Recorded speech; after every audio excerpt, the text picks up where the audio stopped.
Morning, everybody. Welcome back to Just Keep Parenting. Thank you for joining us today. We've been talking a little bit about Mr. Rogers and his take on things.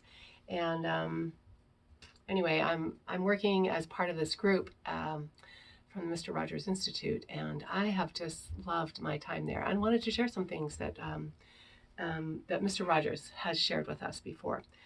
He has a lot of knowledge that he loves to share. Last week we talked a little bit about the concept of choosing playthings, right? Since Christmas is coming up.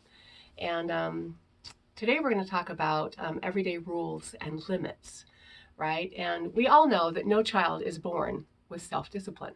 That's just not what they come to earth with, right? So right from the start, kids need parents to feed them, to keep them healthy and safe until they can manage on their own.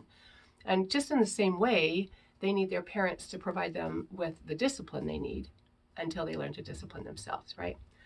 And so we're lucky we get to be the parents, we get to be the helpers, right? As Mr. Rogers calls us, to help these kids develop the discipline, develop, the health and the things that they until they can get to that point where they do it on their own.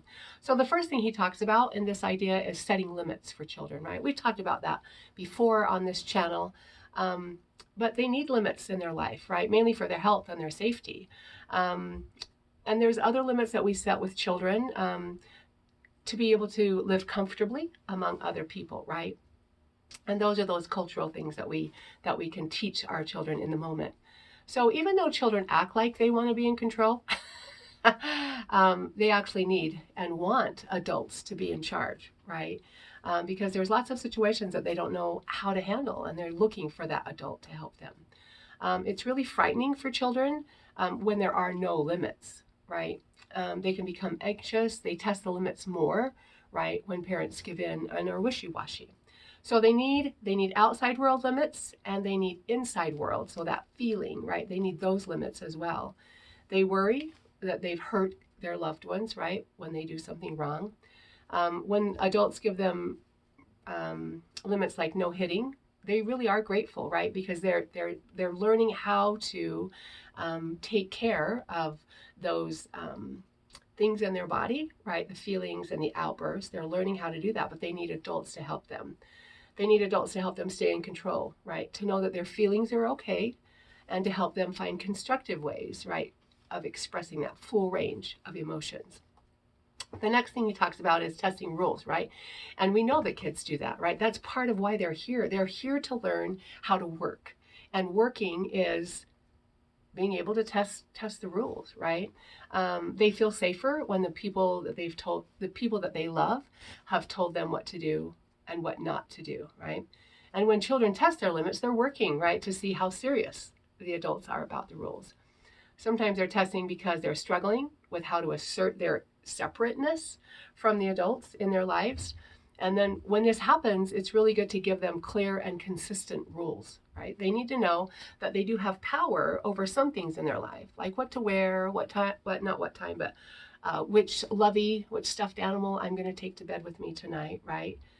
Giving them this power can help them accept that parents have the power over what time that bedtime routine starts, right? So we want to give them power when it's appropriate for their age and their stage to have that power.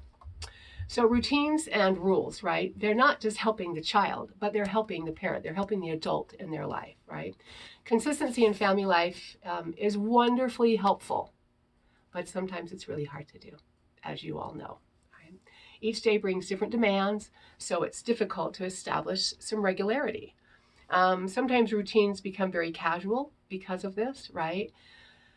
But we have to remember that if there's no structure, it's difficult for the parent or the adult to know when to give in and when to stay firm. So as a parent, we have to decide which rules really matter, right? They used to be, I think they used to be clearer boundaries of what was acceptable and what wasn't acceptable, right?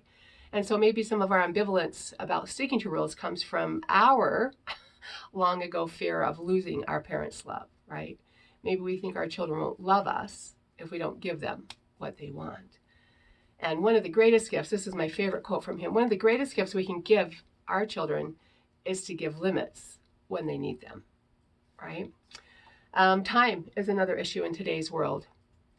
We don't have enough time, right, to spend with our kids. And so we don't want the time that we do have to spend with them being taken up by fighting over rules, right? It may seem easier to give in the short run, right?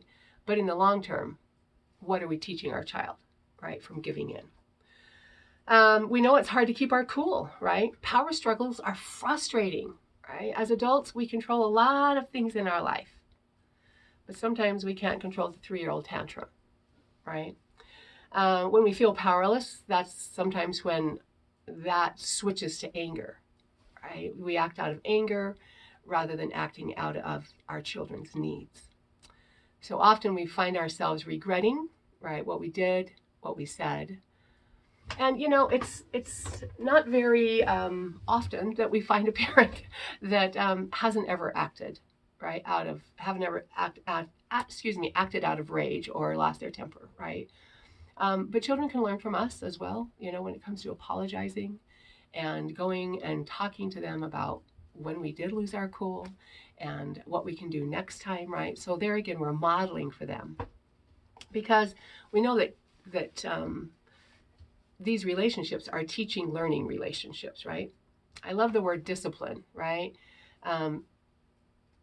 It comes from a discipline's root is disciple, right? And so, which is a teaching, learning kind of relationship.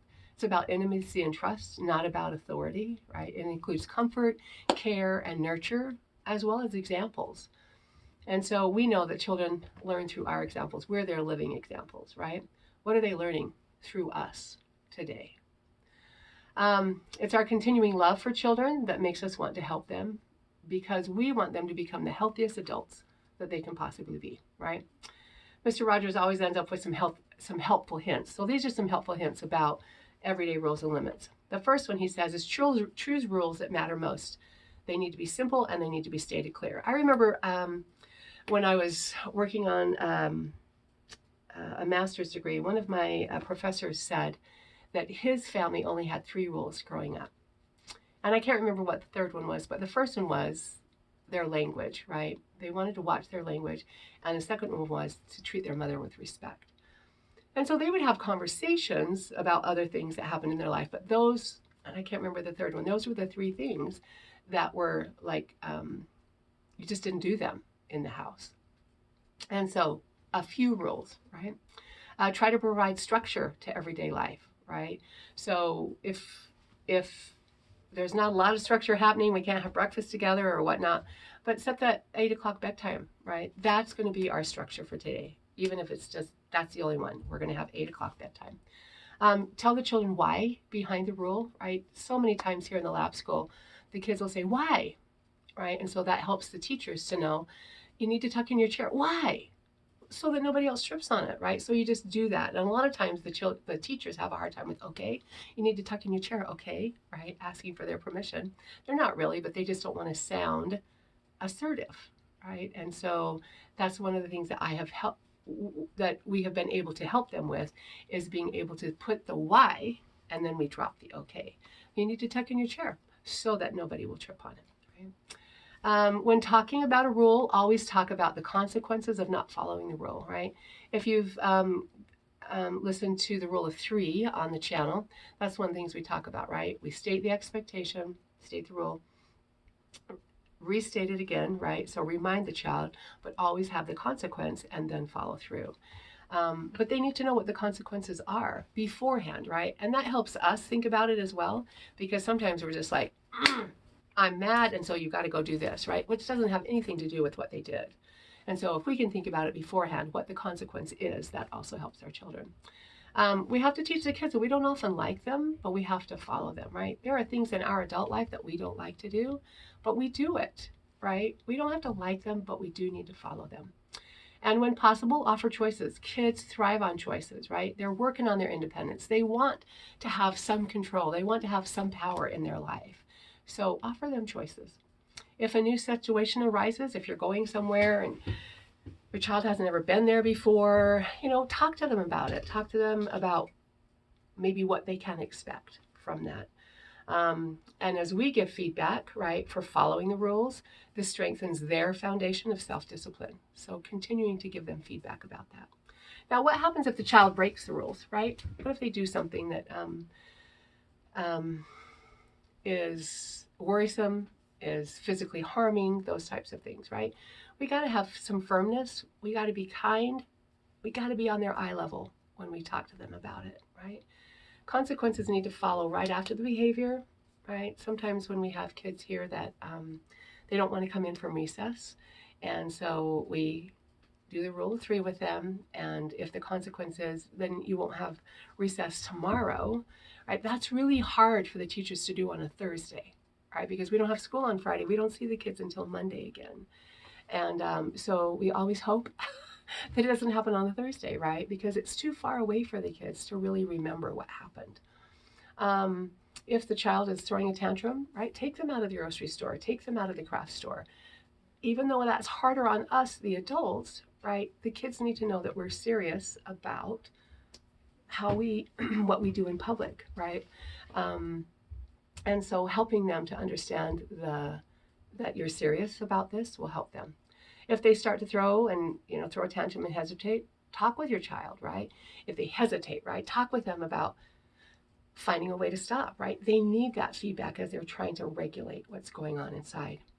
And I like to think this doesn't happen very often, but unfortunately it does, right? Is telling them that they're a bad boy or a bad girl, right?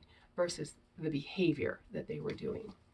If there are times that you need to give in, right, let them know why, right? And so if there's, an 8 o'clock bedtime rule, boys and girls, we're going to grandma's today, and so we're probably not going to get back until 9 o'clock. So at 9 o'clock, this is what needs to happen. So if we can prepare them for those things, then they get it, right? Because a rule is a rule is a rule, but there's always a way that we sometimes have to not follow the rule, and helping them to understand that. So think about everyday rules and limits in your life this week as a parent, as an adult who loves children, right? How are you helping them? What are you teaching them from your example this week? Rock on, everybody. Just keep parenting, just keep adulting. And thanks for joining us. We'll talk to you again soon.